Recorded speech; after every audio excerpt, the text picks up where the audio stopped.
That's PDS, right? So do we have? Yeah. It's the first. Sorry.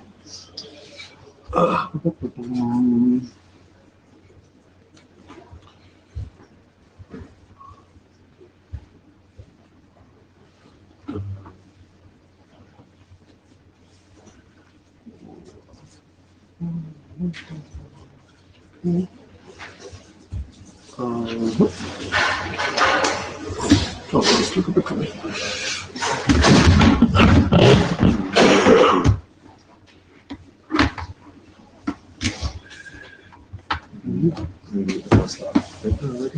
No, I don't. We do not.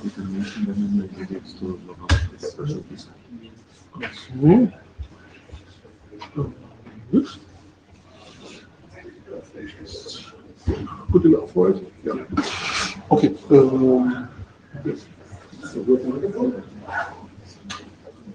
Hello, my name is Hans Satra. I'm one of the workshop co-chairs, together with Ricardo, who refused to do the introduction.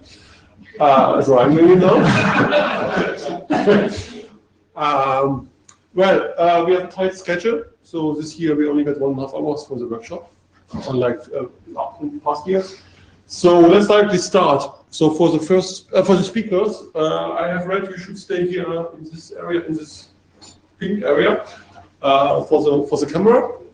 Don't forget that everything that you say is recorded and broadcasted. And we are also passing around this blue sheet where you write that you have participated with it. Okay, so I would like to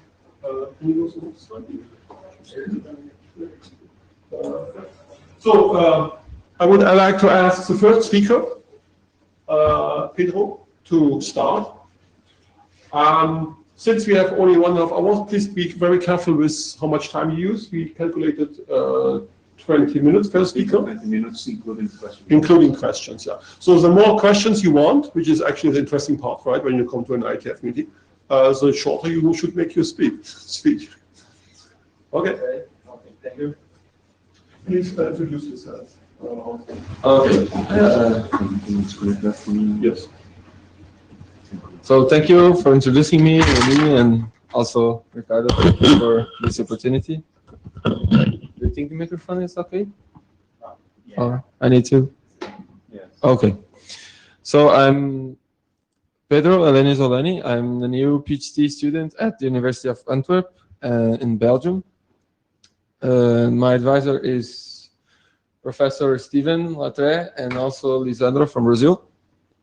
This work I made in my master's with Lisandro and Jürgen at the university in Brazil.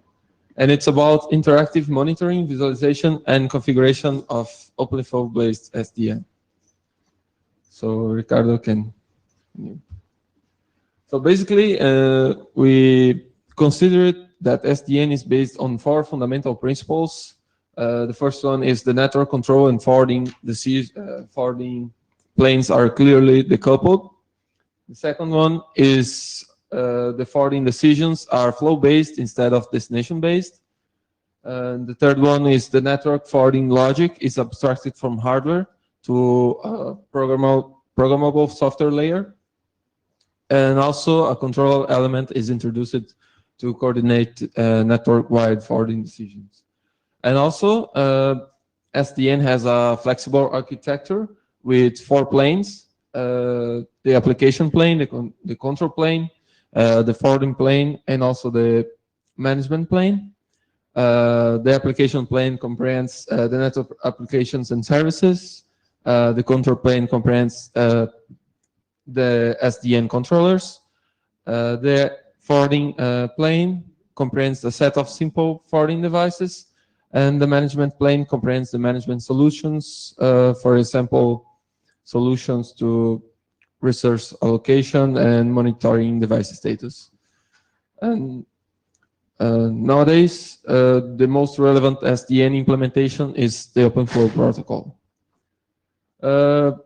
Because of these principles and its flexible architecture, SDN reduces or even eliminates some traditional management problems. For example, enabling network configuration in a high-level language, and also providing support for enhanced network diagnosis and troubleshooting. Activities as monitoring, visualization, and configuration are fundamental in the management context, and they can be considerably different from traditional networks.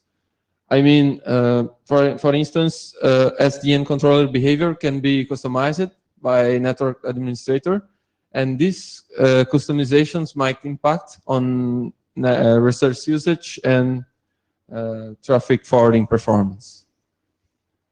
And some proposals argue that a centralized controller creates bottlenecks at the control channel, and also another proposals like DevOflow and Defane attempted to alleviate these bottlenecks by distributing the control logic of OpenFlow, but remains a question of how OpenFlow control message can be used without affect the network performance. And moreover, there are other SDN proposals that use the monitoring information to automate tasks. I mean, to reduce control traffic overhead and also protecting the network. But in what proportion the SDN controller behavior can affect both resource consumption and also traffic forwarding performance? To best of our knowledge, there's no solution available to integrate the monitoring information with interactive visualization and configuration tools for SDN. And with such a solution, the administrator could better understand and interact with SDN. So basically, we have two contributions. The first one is the control channel analysis, that we quantify the overheads imposed by OpenFlow control message. And then we propose an interactive approach to SDN management through monitoring, visualization, and configuration activities by including the administrator in a management loop. So basically, I will start with the control channel analysis. Yes. So in our control channel analysis, we quantify the overheads imposed by OpenFlow 1.0, and we use the controller forwarding behavior implementation in a campus network scenario.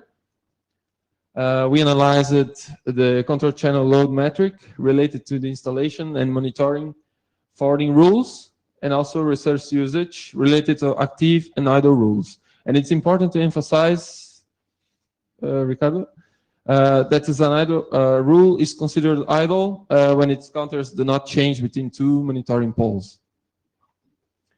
These are all OpenFlow 1.0 control messages. We only studied these four subtypes highlighted. The modify state, send packet, and packeting messages are related to forwarding rule installation, and the read state messages are related to monitoring. Ricardo? We only studied these four subtypes because they represent more than 97% of the messages exchanges between controller and forwarding device, and more than 99% of the overall control traffic, because we use the forwarding behavior without changing its implementation.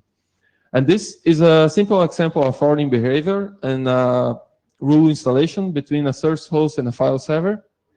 And supposing that the controller already knows the source host and the file server, the first step is the source host sends a data packet to the first switch in the flow path. This switch checks if has a forwarding rule that match with the header fields. If not, the switch generates a packeting to the controller. The controller receives this packeting. The controller calculates all the path and sends modify state messages to all switches along the path, except the switch that originates the packeting. And then the controller send a modify state with the send packet to the switch that originates the packeting in order to install the rules and all the switches along the path. And then the message goes to the file server normally, and the next packets goes without requesting the controller. Okay. So regarding the scenario of study, we emulated over Mininet, our campus network scenario. with 230 hosts, 11 switches, one web server, one video server, and one centralized fluid-like controller. Okay. Regarding our workload, we emulated based on several previous studies. We model user traffic profile that dictates the size of requests and the responses, also the reading and the watch time for the video server and the file server. And we fixed the polling frequency in 5 seconds during the 30 minutes of experiment. And we decided to vary the idle timeout configuration that indicates when the forwarding rule can be removed due to a lack of activity. Okay, this results show that a single factor configured in the controller can make a huge difference in the amount of rules installed in the network. This chart illustrates the amount of rules installed in the network and which of those are idle, given idle timeout configuration. And it's clear to observe when we set this idle timeout to 120 seconds, we have more than 1,000 rules installed in the network, and being 77% of these rules idle. The reason of this amount of idle rules is because most of users are request a web file, do a web request, and then it's short-lived requests, and then the rule remains more time idle. And this other charts shows the control channel rate and the packets processed per second along the idle timeout configuration. And we have send packet, modify state, and read state requests going from the controller to in that direction from the controller to the forward devices, and the packet in and read state replies messages goes from the devices in the controller's direction. And the height of each bar represents the control channel load and the packets processed per second in both directions. So we can see that if we set the idle timeout to a lower value, we have more traffic related to installation process. The message that are exchanged to install more rules are more often, but the overhead imposed for monitoring is lower because we don't have too many rules to monitor. And if we set to a higher values, we have more overhead related to monitoring because we have more rules to monitor, but we have less installation process in this case. And this means that the administration needs to watch over this parameter in order to avoid some bottleneck because it's correlated. So now we'll present our approach. Go, Ricardo. So this is the SDN architecture along with the components that we added on our approach inside the management plane.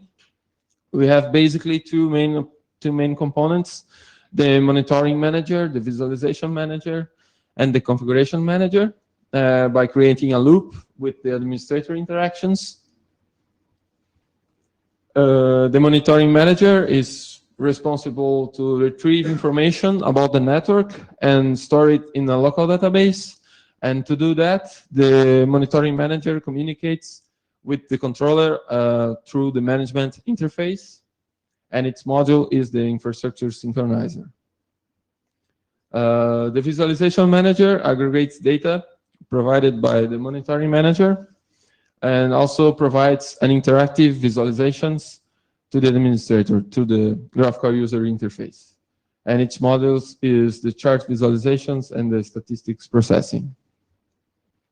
The last one, the configuration manager is responsible to check and configure SDN-related parameters on network controllers And to do that, this component communicates with the same management interface to access the data to access and change the data from the controllers.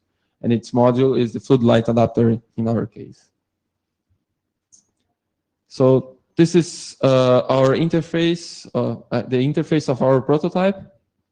We have configurations possibilities, also topology view with node information, and also interactive charts that represent the graphs that I showed previously. And we evaluated our prototype by simulating some administrator configurations. These charts represent the amount of rules and which of those are idle during the time, also the rate of control channel load, and the packets processed per second. So we can see in the first change that the administrator is to increase the idle timeout to 60 seconds, and this configuration implies in more rules installed in the network and more idle rules also. And we can see that also the traffic that goes to the controller, traffic related to the monitoring also grows, because this traffic is also related to the amount of rules that we have in the network. But we can see the traffic that is related to the rules installation decrease, because the installations process is more rare in this case. So then the administrator try to decrease this traffic that goes to the controller by increasing the polling frequency, for example, to 40 seconds. And then we can see that the traffic that is related to monitoring decrease, but we can see also that we have a precision loss. We cannot identify anymore the idle rules because the monitoring polls are too sparse. And it's also interesting to see that in the last configuration, the administrator tried to identify other rules again, and he decreased the polling frequency to 50 seconds, and we can see that we could again to identify idle rules in the network. So through our control channel analysis, we identified that a single factor configured at the controller can make all the difference on both resource consumption and also control channel load. And through our prototype, we were able to retrieve statistics about the control channel. That is a feature that most SDN approaches do not consider. Also, we allowed the administrator to interact with SDN through the interactive graphs. And based off these interactive visualizations, the administrator could be able to identify potential issues and change configurations in the SDN. So the major challenge of our work was to deal with the control channel statistics that in our case, there are different controller implementations nowadays, and currently there's no standardized interface to access this data and controllers. And we argue that such a standardization may foster further SDN solutions regardless of applications and controllers and forwarding devices. So these are the references used in the presentation. Then thank you for your time, and I'm open for questions.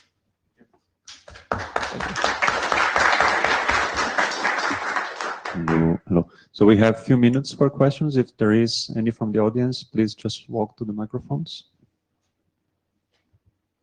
Otherwise, I shoot the first one. So, Pedro, you were talking about different controllers implementation. In a campus network was your test bed, let's say, where you deployed your prototype or your simulations. But why? How would you imagine open flow network deployment using different controllers? Why wouldn't an administrator try to use only a single controller? Is there any case that it's possible? Yeah, we only consider only one controller, but if we consider more than one, we should implement more drivers, because there are different implementations and we could not address. For example, we used Floodlight or modified Floodlight. If you want to use POX or Ryu, you need to implement a specific driver to retrieve this same information to use in our prototype. Okay. And about measurements, do you envision or do you use any sort of traffic measurements that the OpenFlow controllers provide, or the OpenFlow switch provide actually, like at the table, at the forwarding table, they are supposed to do some per flow measurements, number of packets, number of bytes. Did you ever use those? Do you have any consideration on that? We only concentrate on control traffic, and the counters that OpenFlow provides to us is only data traffic. We only use to identify if it's an idle rule or not, but it was only this, and because we focus on the control traffic on. Yes. Okay, thank you. If there are no more questions, we can quickly move to the next presentation then as well. Thank you, Pedro, again. Thank you. So, our next speaker is Jan, right? Jan Pluskal from Chestnut, and he will speak on the detection and analysis of the fraud attacks. Thank you for the introduction. Good afternoon. My name is Jan Pluskal. I am a PhD candidate at Brno University of Technology, and I'm also employed at Cessnat, which is an NRAM provider for Czech Republic. Today, I would like to speak about detection and analysis. In this case of a SIP fraud attack, but it can be generalized on any other kinds of attacks, and on 100G technology, Ethernet, which have been developed also by Cessnat and in cooperation with intrusion detection system, the Nmrg. So let's start with the introduction and the motivation. He employed a traditional system of flow-based monitoring. This is very beneficial because of its security analysis, performance evaluation, accounting, and so on. But it has some caveats, like if you want to do some forensic analysis, you want to learn from patterns that are already detected, or improve your techniques, or verify if the attack is true positive or false negative, etc. It can be done very poorly with only flow-based analysis. So our goal was to speak up. Okay, is it better? Okay. So our goal is to automate the light capturing on demand and to include some additional part of capturing from so-called technology, the time machine. So altogether, we would like to combine the combination of packet capturing with flow-based analysis principles. So this is the basic. We have Ethernet, flow computation on some probe, and we can work with that. So this is the typical scenario that's employed on networks. So we extend this to SDM. We call it software-defined monitoring. This is our concept. We create a special network card on 100G. It includes FPGA core, and it is capable of filtration, modification, and computation of the flows. So using this technology, we can offload the computation of IP fixed flow to the FPGA, and we can spare some resources on the combination hardware that we can utilize for other computations. So on a highlight principle, we have the monitoring probe, the SDM. We want to observe the flow data that are generated. These flow data are enhanced by some application identifiers. For example, with the SIP, the session initiation protocol, we've enhanced it by URL and so on. And we want to analyze and detect these network incidents, and we want to give the feedback, the alert, when the incident is detected back to the monitoring probe with the SDM and start the full packet capturing. So from now on, the full packet capturing will be initiated, but if we want to observe the beginnings of the vector attack, we need the data from the past, so the time machine technology. So our real-time approach, we've included with the firmware implemented on the card, the live capturing. So getting to the time machine, we've looked at the technology or the proposal based on Cornexel and Paxson's building a time machine for efficient recording and retrieval high-volume networking traffic in 2005. They use the storage of packages on hard drive, which is nowadays somehow obsolete because we can't store so much data on the feeds on hard drives, and they use it for long-term storages. The cleverness was that not all packets have been captured, but only the beginnings of the flow, because the beginnings of the flow containing the headers or the vector of the attacks, and they can be further observed and are the most interesting for us.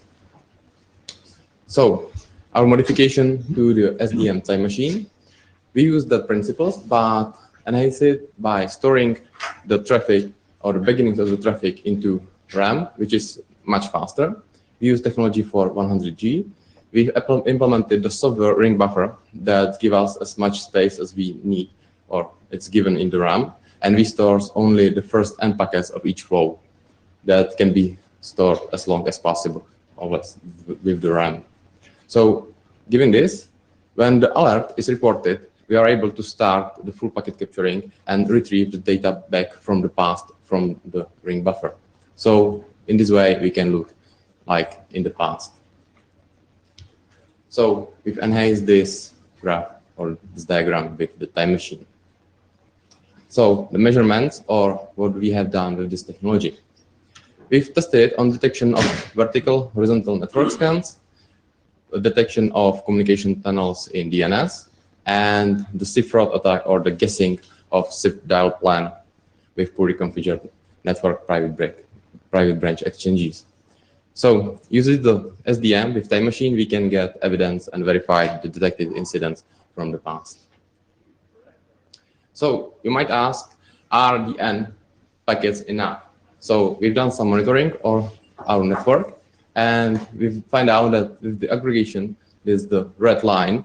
If you look, or if you capture only 10 packets, you get more than 90% of all flows, of all communication in the flows. And the rest, 10%, is the data that are not so interesting for you because it captures or it contains very big payloads that are not interesting for this analysis because these attacks also are the short or have short payloads. So if you look also on the 10, or we choose decision threshold at 10 packets, we can see that we eliminate almost 90% of data that otherwise would have to be captured or stored in the RAM. So with the decision threshold 10, we only store about 10% of all data that needs to be captured or given in the time machine. It also differs on different L7 protocols that's used, but in general, it's this. So the machine that we've used for testing, it contained 2 CPUs, overall 24 CPU cores, about 64 gigabytes of RAM, and 80 gigabits older version of SDN capable card. We used 56 gigabytes of RAM for ring buffer, and we've captured on full utilized link speed. We stored only 10 packets of each flow, and we observed that we could store about 15 minutes of the traffic. So in this configuration, we are able to see back 15 minutes of the traffic. So we have 15 minutes to detect the incident, start full packet capturing, and retrieve the data from the past. But these numbers are very dependent on the characteristic of the networks and traffic volume distribution, etc. So it might differ. So some other measurement on the configuration, how much time you can capture or you can see in the past if you change the threshold for captured packets. So starting with 2, you have about 8,000 seconds, but it's unusable most of the times. So we find out that the most reasonable threshold is around the 10 minutes. So with this threshold, we have the most success rate in detecting of the incidents. So let's look at the use case of SIP fraud attack. The basics of the attack is a poorly configured private branch exchange on some company. Using this technology on our network, we do observe around 4 of these attacks or different attacks per day on our networks. So as you can see, it might be interesting for some companies to know that they are vulnerable for this kind of attacks. It's based on poor configuration because some administrators just forget to exclude public internet from the private prefix calls and or improper configuration of authentication. So detection of this attack and this attack scheme. We have an attacker computer that's infected by malware or under the control of the attacker. We have the private branch exchange that's connected to PSTN, which is the telecommunication services. The attacker just rents a paid service. That's the premium number that is very expensive to call. And the attacker starts to guess the secret prefix that you include before the actual number if you want to call outside of your company. So when the attack is successful, attacker just starts the call and withdraw the money from the paid service.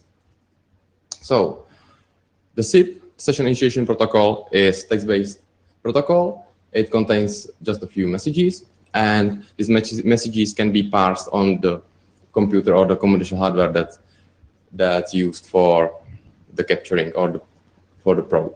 So we just extend the IPFix that we use for NetFlow exports, and we include the URI from the invite messages, and we observe the codes that are retrieved.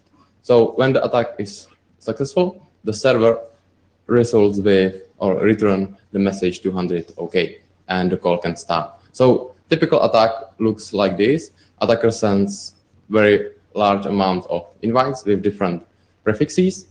The server returns this message, and when the attack is successful, you can observe this pattern. So prefix guessing, you can imagine in this way. This is the private number, prefixes, and the attacker tries to guess these prefixes. So how we can detect this attack?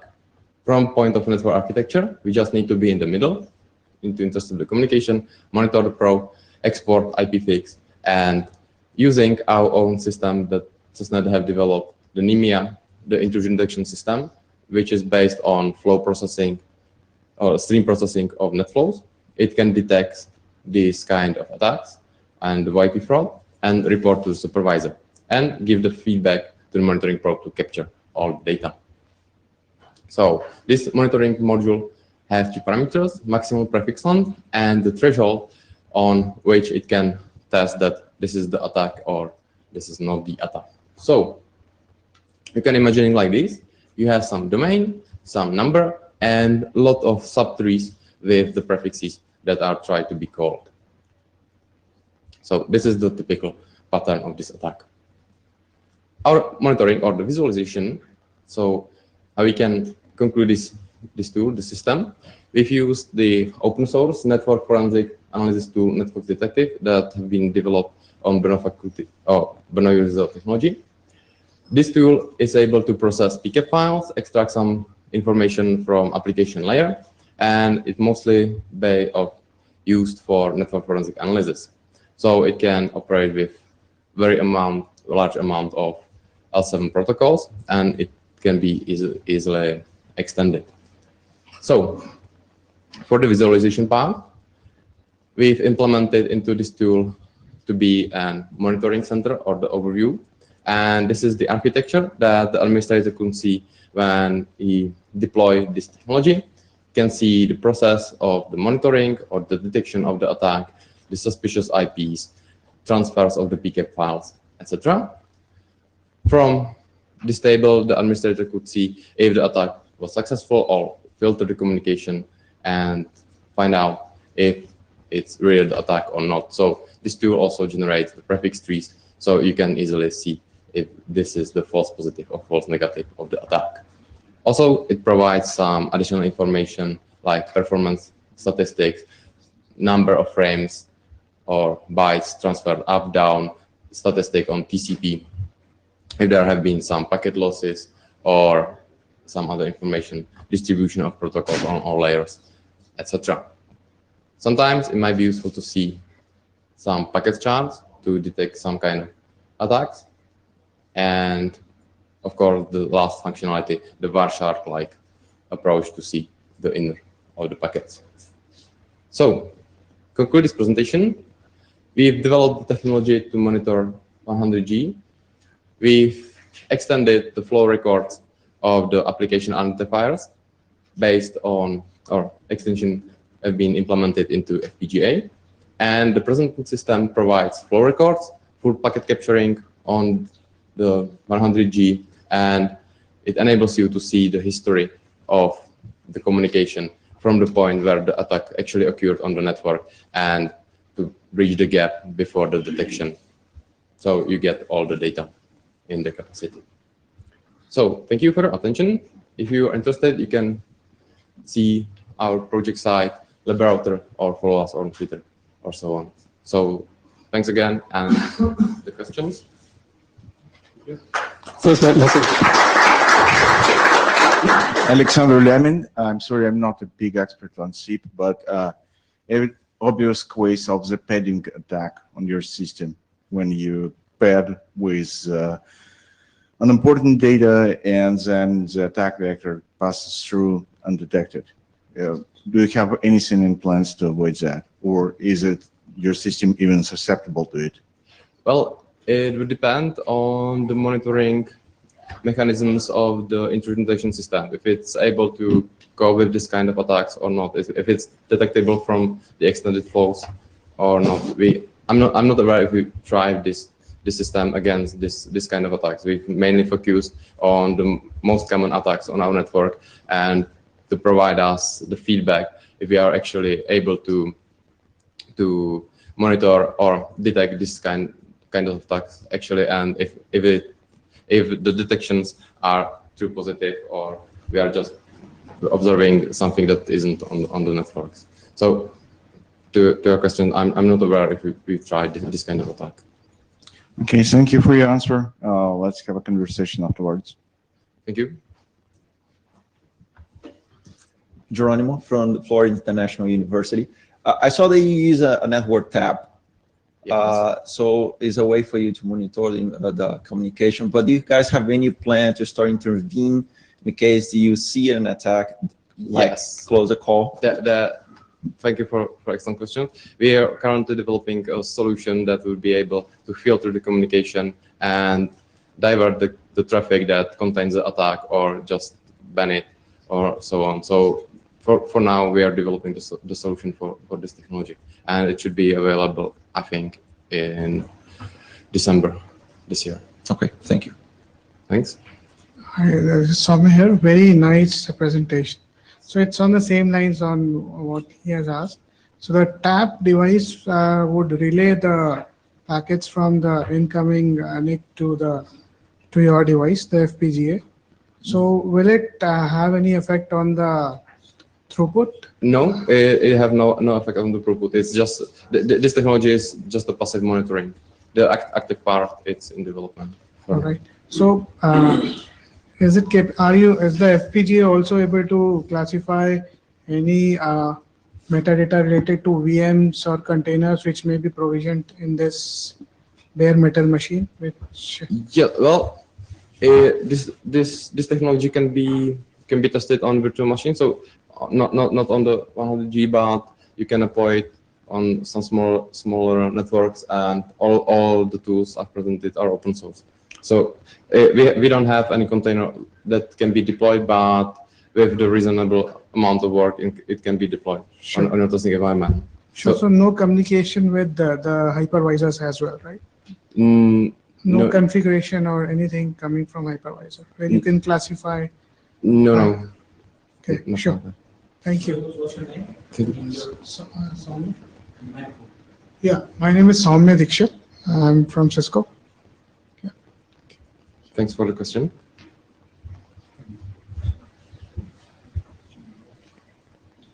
Any other questions? No? You? Okay, we still have time to, no? Okay, I have one question. When you showed that the statistics about how many packets you would need for the different protocols. Yes. Yeah. Related to the flow size. Yeah. Yes. I think you just said that you cannot detect the protocol, right, or online, so you cannot say you want different number of packets for different protocols. Well, we can detect the protocols based on some primitive, as far as like the port number, Okay. but for now nothing so much intelligent like machine learning method or something. Okay. Because I was asking because in SSH I see that there's a big Yeah. jump at 11, right? So it would be. Yeah, it's just detected on port 22. So the identification of the stage. Okay, thanks. No questions? Okay, let's thanks the speaker again.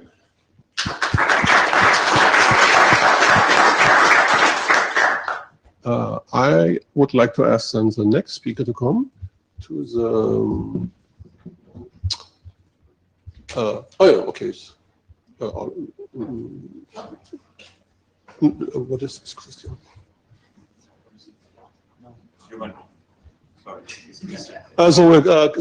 Christian Varas is the next speaker. Yeah. Sorry, it was our fault. Okay. Okay. About to escape the whole thing. Oh. Okay. You have your. I sent to your email my presentation. Otherwise, I can use my laptop. I can open your presentation here, but the only problem is that we don't have synchronized. Okay, then we still have time. No problem. Okay. So I use the time to ask a question. How many people are subscribed to the Nmrg mailing list? Raise your hand, please. Okay, next year I want to see more hands. No, so just joking. So if you're interested in the work that Nmrg is doing, which we are representing the measurement for management part, which is not, of course, the entire Nmrg. Here, actually, we have one of the Nmrg, what is your official title, actually? Chairs. Laurent. So please feel free to subscribe to the Nmrg mailing list and to join other Nmrg meetings and other IETF meetings, and to also join the discussions. Thanks.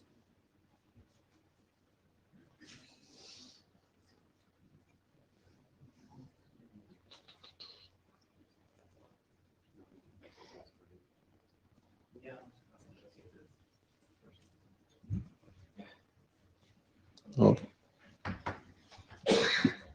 Hello, everyone. My name is Christian Varas. I work for Speed Checker Limited, and I wanted to talk to you about an experiment we did together with LACNIC, measuring connectivity in South America and Caribbean.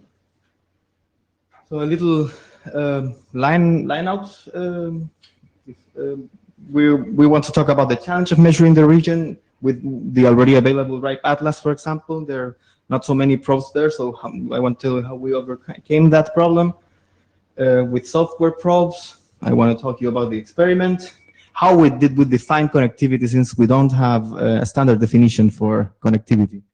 So we defined there, and I want to talk about the results and discuss a little bit about that and what we find after doing these measurements. Okay, so the Latin American and Caribbean region doesn't have too many probes in comparison to other countries in the world. We can see in this is taken from the official site of RIPE Atlas, and the country with the most probes is Brazil, a giant country with only 56 probes, and the line down there shows a very pale blue color, meaning that the percentage of probes covered by that country isn't too high, and that's in this case 0.6% of the total probes of RIPE Atlas, And if we compare with the next, with the rest of the world, we can see, for example, the United States and Germany, they're both colored with dark blue, meaning they have a high percentage of probes being available for measurement. And we can see the region in Latin American Caribbean is either pale blue, which means a very low percentage, or yellow, which means no information or no active probes. What we did to overcome these problems is SpeedChecker has a measuring network software with software probes called Probe API, which through an API we can control measurement probes and gather results and do stuff that's it's not available with other measurements. And since they're software probes, they're easily to spread and to install because they're not a hardware that people has to take home and install themselves.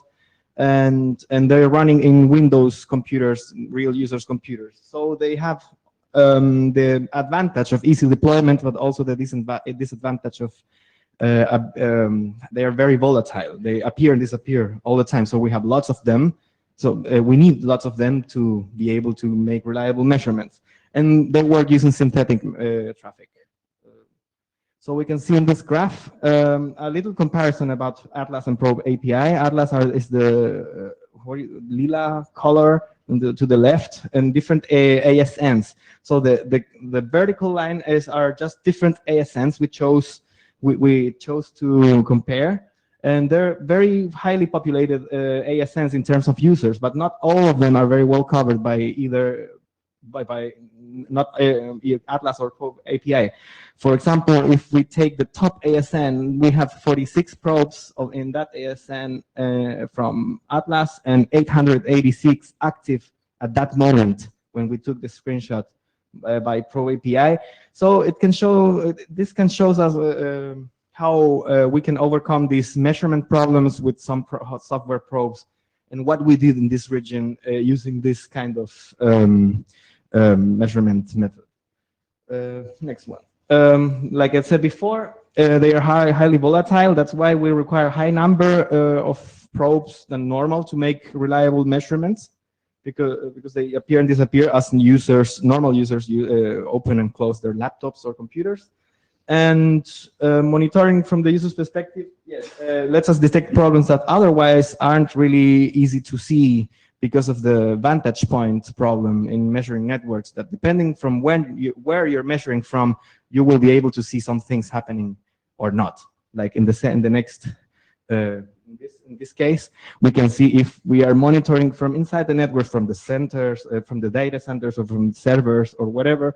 We can monitor a website which will tell us that it's okay, totally okay, or from other users even it will be okay. But if an ISP has connectivity problems or has an outage, then the only way to detect that is from that perspective.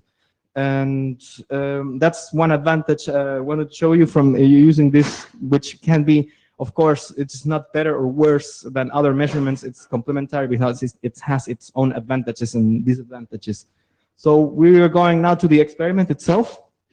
We were sending between probes and servers in different countries in Latin America and Caribbean, 200 ICMP pings over 12 months, over 21 countries. The geolocation information was taken from Mozilla and MaxMind databases. Yeah, and each measurement were like 10 pings, so to say, and we took the best out of them to make to calculate our results based on the best available connectivity, the round trip times. And after getting the results, we grouped the countries. Just observing the results, like clusters emerged very. They were very evident to the eye, and so we can say after grouping the countries, we were able to define connectivity of them using these three measurements, like the number of clusters found, how these clusters relate to each other in terms of connectivity, how the latency between the countries in this cluster is, or outside the cluster, how the connectivity is. So we have here on the upper side on the left, we have the graph we built. and to the right, the map corresponding to the graph. For example, if we take the cluster number 3, Argentina, Brazil, Paraguay, and Uruguay, we can see that that cluster internally, like between Argentina and all those countries, they have a very good connectivity, 143 milliseconds average. But to the outside of the cluster, like going to other countries, we have problems, not problems, but higher latency times. Or the cluster number 2, which is Chile, Bolivia, and Peru, they have really not too, in compared to the other clusters, the internal connectivity or external connectivity isn't really too different, and it's not very well connected to the region in that aspect. And if we observe cluster 0 and number 1, we can find that between them, they have very good connectivity, and their boundaries aren't very evident in that sense. We can also consider them one big cluster, but at the same time, they have some differences that let us differentiate them. So to the rest of the region, they have higher times, but between those two, between 0 and 1, they have only 157 milliseconds latency in average. So those are fairly interesting conclusions you can say to how the region is behaving in terms of latency. And yeah, this is a simple explanation of the graph, and I think I'll explain that already. Yes. So I already told you this about the results. The class number 2 is kind of weak in itself. It doesn't really connect between even internally or externally. Maybe only inside the countries the connectivity is good, but between those countries, Chile, Peru, and Bolivia, the connectivity isn't very good. Like I told you also, like cluster 3, it has very internal cluster latency values, but outside the cluster, it isn't very good. So the countries between them, they are very well connected, but to the rest, it isn't very well. And like I told you before, clusters 0 and 1, can you go back 2 slides? Yeah, 0 and 1 are very well connected between them. It's not a very clear cluster in that sense, but to the rest of the countries, they have higher latency values. And yes, you can go back 3. Exactly. So we followed the same procedure to detect bad connectivity, or so to say, we use the same value of round trip, but we use the inverse to construct the same graph. And so it's not we weren't taking actually the worst results, but actually comparing the least good of them, like where we're always taking the best ICMP measurements, and then we took the inverse of that, and we can construct the graph based on the least good results. So bad connectivity was detected between Argentina and Chile, which is surprising in some sense, because they have a very big frontier, very large, but at the same time, if you think geographically between Argentina and Chile, there's the Andes in between, and it's not as easy to lay a cable between going through the Andes, which are very, very big mountains. Colombia and Venezuela, they don't have a very good connectivity between them, and Brazil and Peru. So, mostly, it's because normally they're preferring, we think, it's sea cables are being preferred to connect than land cables, and probably because the geography of the region isn't really that favorable for laying earth cables. That's why we think that ocean cables are being used, and that results sometimes in very long trips for things that could have been a lot shorter. Next one, please. So yeah, we're coming to the end. Just 3 open questions we have after doing this little experiment. Is there? Can we summarize?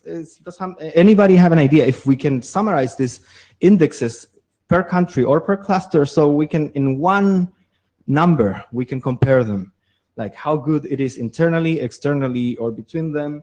Is there any idea to get to that point? Maybe are there physical connections that in those countries are not being fully used, and there's like infrastructure that's being misused or underused? or maybe our measurements are escaping some links. Just we leave that with those questions. There's sometimes technically not too easy to answer, but I would like to present them to you.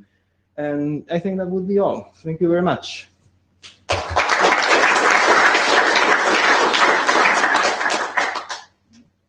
Thank you, Christian. Christian. Christian. Yeah. Christian. Any question from the audience? Oh, that's a lot. Drew Taylor from Comcast. Thanks for his presentation. It's very good to see. So I think one of the big selling points behind Ripe Atlas is the hardware is very consistent. So is the software stack. Yes. So I'm kind of curious, have you done any studies to see how that's affecting your data? No, not really up till now. We've been concentrated in expanding the network and making the probes as functional as possible, but quality assurance on measurements is of course an important task we have to take into account. But of course the hardware running the probes is very diverse depending on everybody's computers or Windows installation, how healthy is the installation itself. So yes, it's very dependent on that. Yeah, you're right. Thanks. Well, Geronimo from Florida International University. I have two questions. The first one, have you considered testing the connectivity, the last mile connectivity, for example, to understand if that user is using Wi-Fi that could easily add 20 milliseconds or using wired connectivity?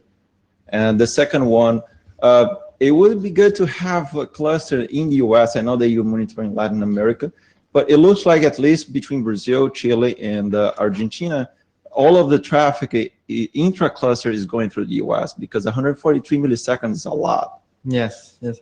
Yeah, I think there's a lot going through Miami or something, Yeah. and that's big. Yeah, it's a bit stupid from the sense, but that's how things are being done now. What was the first question again? About the last mile. For example, if you have two users pinging between them, each users connect to a Wi-Fi, you have easily 40 milliseconds just for the last mile. Yes. Yes. So the probe test is the connectivity to the first router to understand if it's Wi-Fi or wired connectivity. We haven't done that part. We are assuming like the user's point of view, no matter what is between them and the server, because there may be more than one Wi-Fi in between. There's an undetermined number of things between them. So until now, we haven't done that part. But yeah, it sounds a very interesting thing to do. Of course, like to get that part of the charts. Okay, thank you. Thank you. Hi, Yoshiro Yonea from JPRS. My question is about the software probe. How did you deploy your software probe in LAC area? And my another question is it available to the public? If you have any website, I'd like to know. If we have what?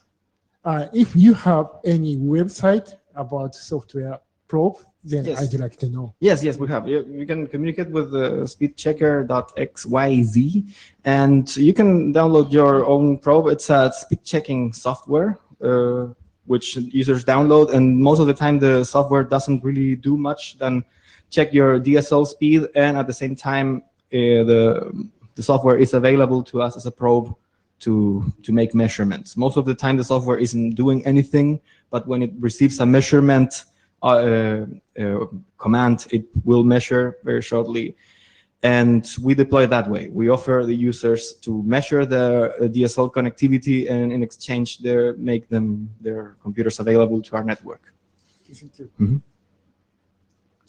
Alexander Azimov, Curator Labs. I think you know that RIPE is a non-profit company, and RIPE Atlas is also non-profit. And so if you're running RIPE probes, you are getting access for your measurements for all RIPE probes. Do you provide such service too? Can you rephrase that again so I can? If you are running RIPE Atlas probes, you are getting access for your measurements to all RIPE Atlas probes. You are getting credits and you can use them. Do you provide some kind of such service for users that are running your software? So if tomorrow I will run your software, will I be able to create measurements not only with my computer, but also with other probes that are connected to your network? Yes. Right now, we're not offering that kind of exchange, but it would be very interesting if people are interested in measuring themselves. We are open, of course, for research to use our platform for free in that sense, but like the users of the probes themselves don't have a direct exchange of credits like you described. Mostly, you can make an account with us for free and use to a certain point the measurement system. But such a system as you say, we haven't implemented that yet. But is it possible to customize these measurements, or it is only an opportunity to make some ping request or something like that? Yeah, some what? Some ping. Yes, every probe has very different measurement methods. We can make page load measurements, like we're using a real instance of Explorer or Chrome. The probe spawns an instance, loads the page, and it kills itself then. And yeah, we can download single objects or ping. In there, customizable in the sense that they're available either as a ready product we have, like with a GUI, or as an API that the one they used in LACNIC to make this measurement, which they as an API you can code. It's available through Mashape. So you can use the code in Java and PHP, or you can interact with the API using almost any popular language. Okay, thank you. I think it will be very good if you will take RIPE as an example. It also will provide your users something in exchange. Thank you. Thank you. Yes, thank you. Yeah, Humberto, ISOC IETF fellow. So I don't know if you are aware, but in Brazil, the NIC.br is heading a project to perform measurements. The project is called CIMET.br. So the idea is basically do essentially the same, but using the end user to install the application and perform measurements from the desktop or from the mobile or whatever. So maybe as a suggestion, maybe it would be nice to get this data. I think it's open to the public. It's much better to use this data than use the RIPE probes. And another comment is that some answer to the questions you put did. I think there are some operators in Latin America. I remember from Internexus, they have direct connection from Brazil to Colombia. And I remember another one which has connection from Sao Paulo to Santiago, passing through Argentina. So maybe it wasn't included to your study. So you could consider this. Okay, thank you. Yeah, Giovanni, I'm the next speaker, actually. I work for SIDM. So you did your measurements using ICMP, right? Yes. There's a lot of criticism in regards to ICMP because it's heavily shaped. Sometimes it's a lower QoS. Yes.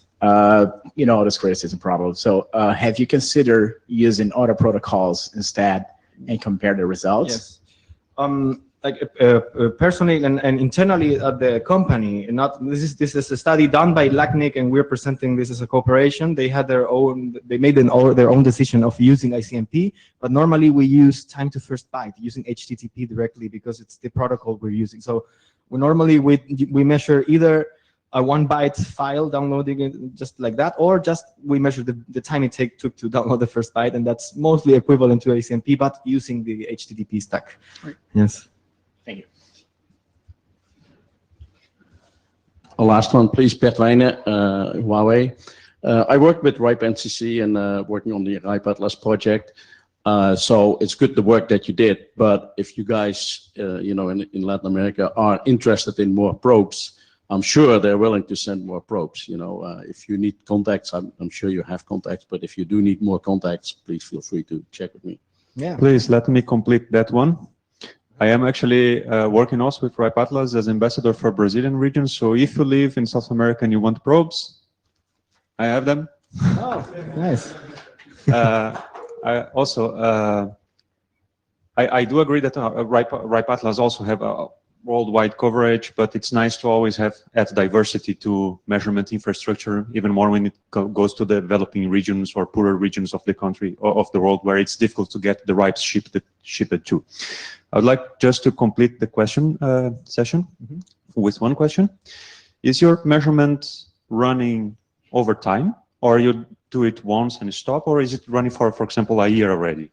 It was done for a year, and it was programmed to measure in regular intervals as how you want, using the any time controlling algorithm you want if you're using the API.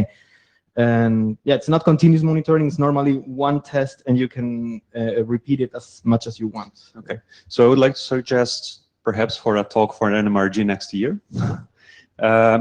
If you can see the impacts of social and political decisions that are going on in South America. I'm from South America, so yeah, I know that there are these problems going on there quite often.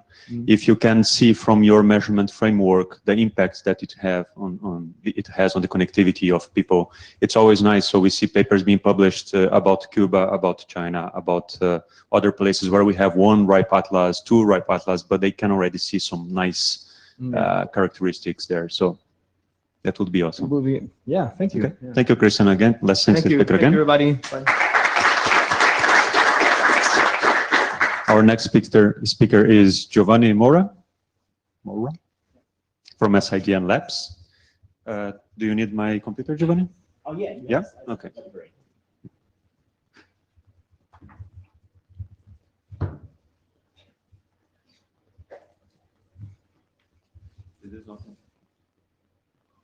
This is not my computer, this is Christian.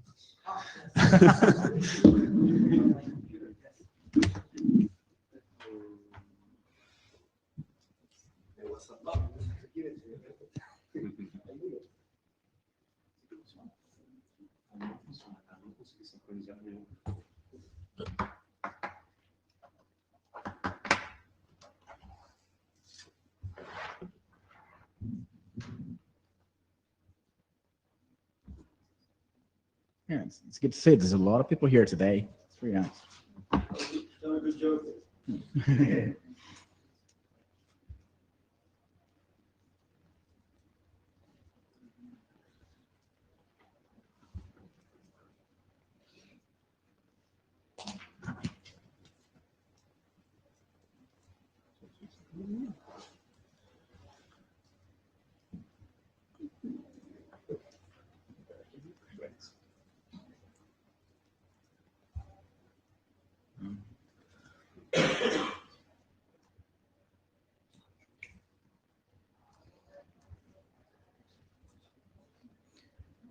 Yeah, so I think I can start just giving some context. So the work I'm going to present here is not, say, purely academic. This is a paper we published at the APWG eCrime conference on the industrial track. So it's a bit mixed. It's like more hands-on, practical than research questions. So this is a paper we did in the team there in SIDN. We have a big data platform for DNS traffic, and this paper shows a couple of applications what things you can do quickly with that. Should go next slide, please. Okay, just to give you some context here. What do you do if you're? I think how many people here actually have a big data problem, like volume of data that's like you have to analyze these things? Can you raise your hands for those big data analysis here? And big data is very vague, but yeah. There we go. All right. So, I mean, if you have like terabytes of data, and especially PCAP files, you have to analyze this thing. You know what a nightmare is, or the cost you're going to have to do that. You need to do that in an efficient and a cheap way. So the engineers from the company that I work for, they start to use stuff from other disciplines, like the data engineering people, to optimize that and bring that to that networking community. And they call this Entrada. This is a product that's built on open source code. I'm going to give the details later on. And what it does on top of that, it is designed to ingest DNS traffic. I work for a company that does .nl, the top level domain of the Netherlands. So we collect all the authoritative traffic and store in our cluster for analysis, for research purposes. So there are a couple of things you can do. You can put on a SQL table if you have this terabytes of data sets, and things that usually don't scale. So you need something that really scales, and once you need more hardware, you just put more hardware on that and throw more hardware, you keep the speed. So that's, next slide, please. And so that's pretty much what they've done that. Since we need this response time and interactive times, they build his own thing. Next one, please. So Entrada is basically an optimized format and a platform for performing data analysis on internet traffic. I think Roland also uses some of the same architecture, but not Entrada, but like Hadoop and Impala and the same file on his project there too. The thing is, you can analyze the equivalent of 50 terabytes of PCAP data in a small 4-node cluster. It's a tiny cluster. And for example, if you need to know what is the number of IPv6 packets you had on your network on November 30th, for example, last year, if you would have to find your PCAPs and process all those things and do discounts, or the average packet size is going to take forever, but if you have stuff like that, it's going to be real quick, like a question of minutes. Yeah, or seconds. And yeah, next slide, please. So Entrada boils down to getting the PCAPs, converting that thing to an optimized format, which is Parquet. Parquet is implemented by Apache Foundation, which is based on Google's Dremel file system, which is an optimized columnar file format. In short, if you need to like do a rating on your file, if you want to just figure it out what's the packet size for all your files, for all your packets that is in your network, you don't actually need to read the entire file. You just need to read the entire column they're interested in. So it saves a lot of time. The beauty of this thing, you can query that thing with Impala, and Impala is a cloud data product, open source as well, which allows you to send SQL code to analyze your PCAP equivalent files. So it's very easy for anyone who want to do a data analysis fast as well. Yeah, next one, please. And the thing that they did in the company is just like wrap all those things together and implemented a data model to incorporate DNS traffic and to constantly ingest this thing. That's what we call Entrada. And we use this thing now for over 2 years now. We have like billions of queries there, 21 terabytes of data, and it's already converted. And we capture the data from our name service. That's it. Next one, please. We got a paper published at NOMS, which is from this measurement community as well, conference. We just talk about more the details of this thing. So if you're interested, just refer to that, please. And this paper that reflects this presentation right now covers a couple of applications, and I'm just going to focus on some of them here. So we have a page, the first one there. I don't think I have slides for that, but if you check it out, the web page later on, stocks.sidnlabs.nl, we update every day this page using this cluster Entrada with our statistics of our .nl traffic. So the number of countries, autonomous systems, there's a bunch of stuff there. If you're interested, just check it out. It's all public. We also have some stuff on malicious domains, and we're going to cover this ones in bold here. So next one, please. So one of the things we need to do in a company, in the labs, is to use this data we collect to improve both security and performance and stability of the service that we maintain, the .nl authoritative service. And there's a paper from Nick Fimster on IMC 2011, if I'm not mistaken. They figured out that domains that they're using for phishing, typically on the very first days or hours after registrations, they have a peak on the number of queries that they get. And they observe the same for .nl. So, for example, the figure on the right over there, it has an average number of 150 queries or 200.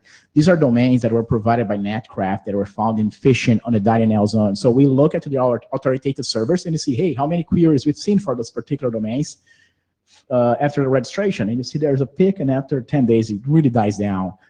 While the normal regular domains, you have an average of 5 queries a day on the first day, so 3 or whatever. So there's a clear, distinct pattern.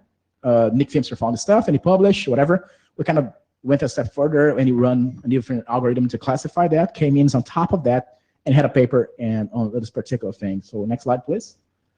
And what do you do? You get every day all the domains that were added to our .nl zone that were registered.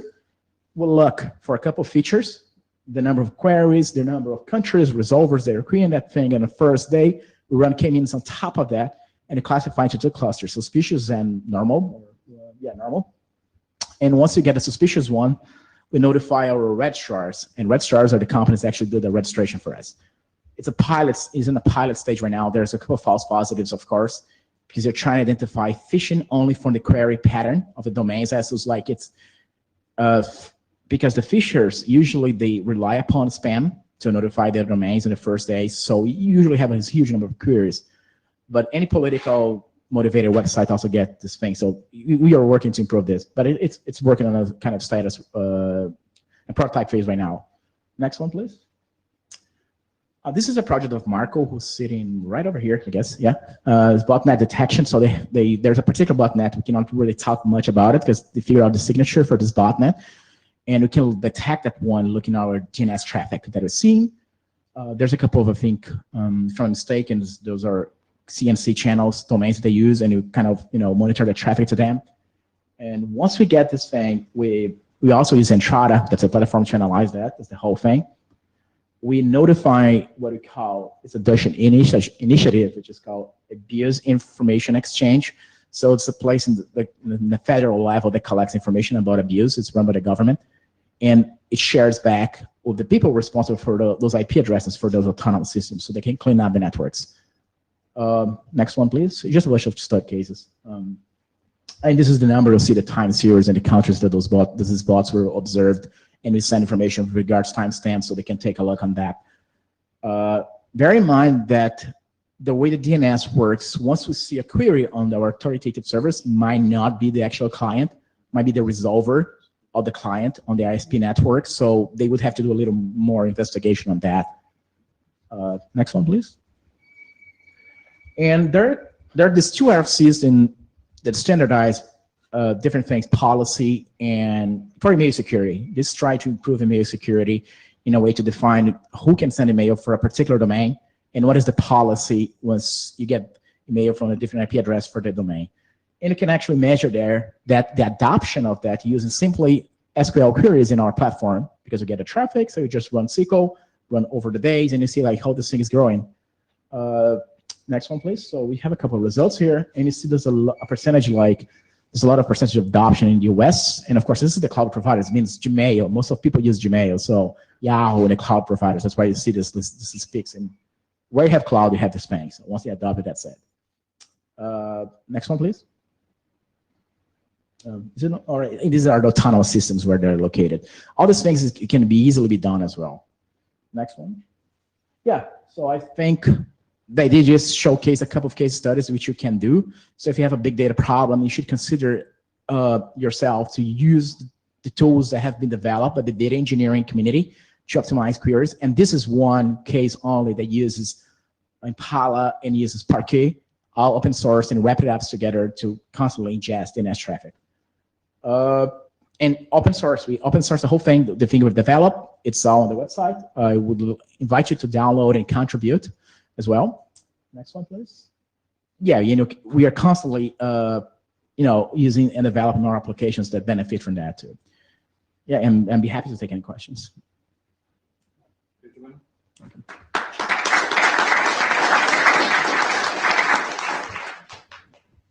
Any questions from the audience? Can I see Mike? Otherwise, I have some small questions. Well, one you just answered, it's all open source? Yeah. Yeah, I mean, the whole thing is open source, and the changes we did, the things we did is also open source. Yeah.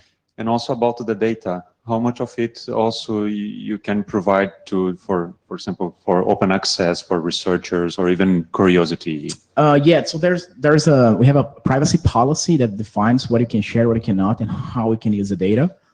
We provide aggregated data on our stats webpage, but provided to research, I think it's case by case. We haven't done that yet because it's pretty strict. They might be classified as personal identifiable data. So it's case by case. I think if you have an idea, just contact us and you see what we can do. Yeah. Okay. And on your malicious domain research, you said that you take only the new domains registered per day, and then you classify them as malicious or not. Do you have any idea, or can you disclose any idea of the ratio between registered domains per day and how many actually are malicious? So I think it depends a lot on the day, and per day you usually see like 10, 15 domains on average.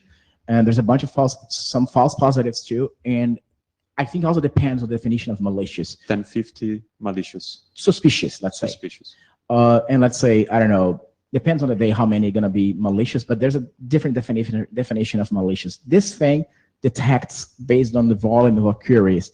So phishing is one case, but there are cases that they create websites and selling counterfeit products like shoes or pharmaceutical drugs. So is this malicious? Is this illegal? It's kind of gray area. So there's a lot of those things too. So it's, yeah. Borderline. Yeah. And one last question for me is, can you relate, it's similar to the question I had to Christian as well, can you relate the number of suspicious domain registration to certain events that go around the globe, or mainly in the Netherlands because of, let's say, an example, I don't know, can be even Queen's Day in the Netherlands. Yeah, I mean, we can see some stuff. I mean, we've seen a couple of politically motivated websites after some terrorist attacks that came up, and they kind of spread like fire on Twitter. And of course, you see these things next day in the clearest patterns as well, because they go insane. So they can, if the domain is very popular on the first day, can be for different reasons, malicious or not, or like politically motivated or whatever. So it can be used as a sensor for that too. And so now we're actually working on extending this project to incorporate registration data to account for the likelihood of being like politically motivated. So rule out those kind of guys and remain only those that are actually trying to be malicious. Okay. If we don't have any more questions, let's thank Giovanni again.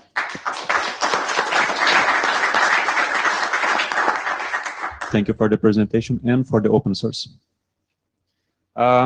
If you haven't signed the blue sheet yet, I don't know where it is at this moment, please do so. At the end, when we close it, I'll just bring it here, whoever has it, and then you can come here and sign if you didn't.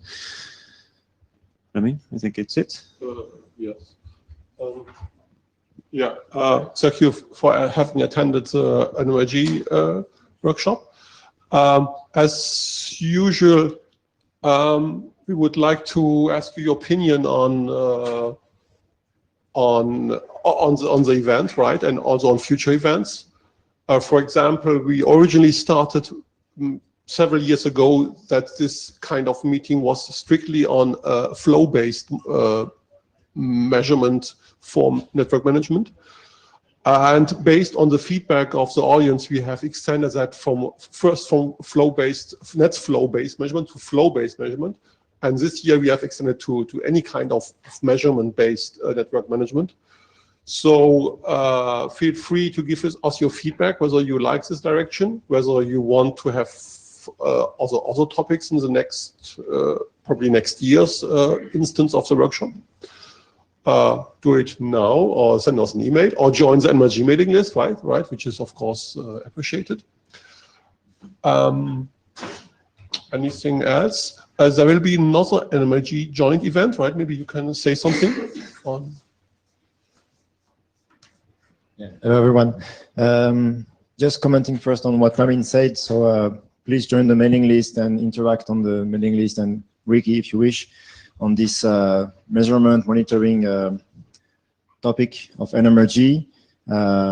Also, we used to have a combination of locating with IETF or the network management operating conferences, so you can express also your views if you think this is consistent and if you want to continue this way.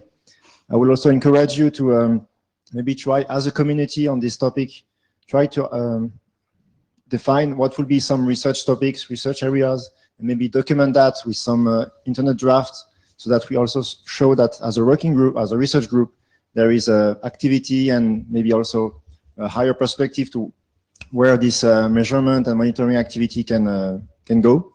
Not talking about standardization, but as a research topic. And also maybe try in the future, maybe some interactions with, there is this MAP research group that has been recently created. They're also looking at measurement from a quite different perspective, but I think there is also a community there, also born to the scientific conferences. So maybe the two activities can also be have a bit more of interactions. That can be a topic for another either Nmrg or Nmrg joint session. And so what Ramin mentioned, there is a second Nmrg joint meeting with NFV-RG and NSE-NRG on Friday morning. So it's the first morning session. The topic is on the managing virtualized and programmable networks. So we will have different kind of talks that are more oriented towards what are the challenges of managing a new type of environments with NFV and SDN, but also all these virtualization and programmable techniques can change a bit the way we manage networks. So please join this most interesting session we will have.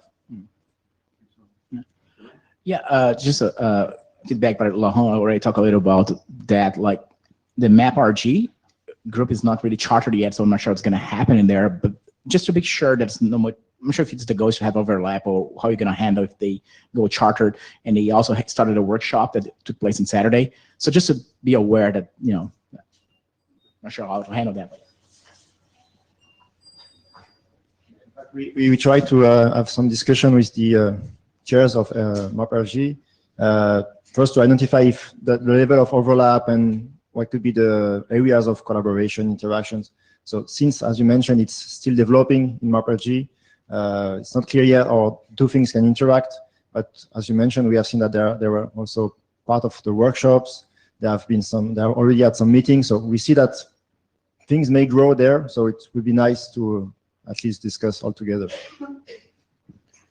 Okay, thank you everyone for participation. Here are the sheets if you didn't sign. See you next time. Bye-bye.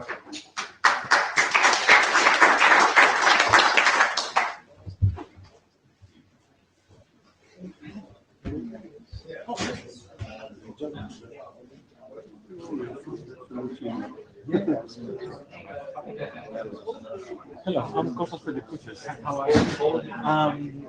We have been discussing about this and I'm wondering